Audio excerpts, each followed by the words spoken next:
Good morning, ongi etorri, welcome. Herririk herri, Euskal Herritik, Europara, Euskararen lurra jorratuz. Hau da, jardunaldi honen izena, eta orain ematen diogu hasiera lehen ekitaldi honi.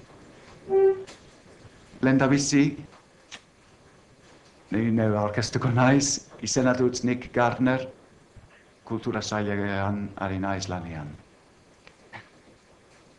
Lehendabizi gauezian, ongi etorria emateko, hitz egingo du Jose Garai jaunak, Dimako alkateak.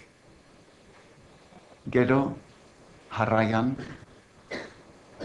kultura sailburu ordea den Patxi Goienaga jaunak, eta azkenik, hezkuntzako sailburu ordea den Abel Aresnabarreta jaunak.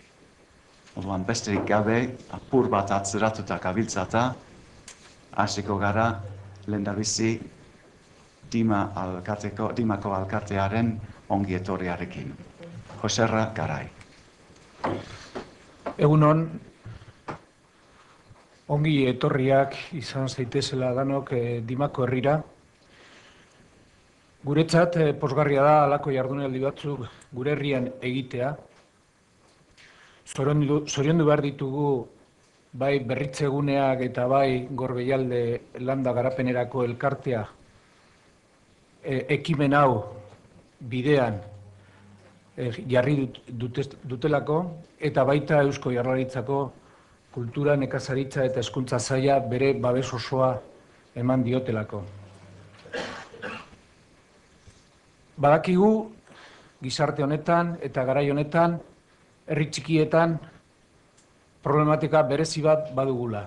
Badakigu eskualde honetako herri txikietan euskara bizirik dagoela, baina euskara bizirik irauteko egoera aztertu eta bidea berria jorratu behar ditugula. Gure asmoa da Europara zabaltzea eta Europara begira jartzea.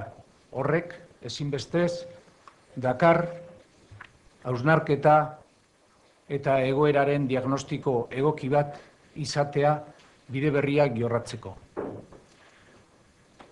Ongi etorriak ere kanpotik etorri zaretenak.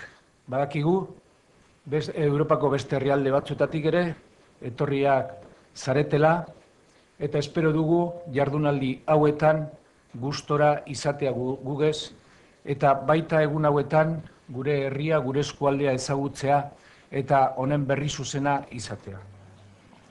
Besterik ez, ongi etorriak danok, berriro dinot, eta jardunaldi emankorrak eta oparoak izan daitezela danontzat.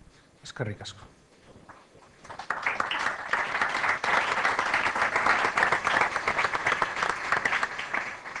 Eskerrik asko Garai jauna, orain Abel Aresnabarretak, Patxi barkatu,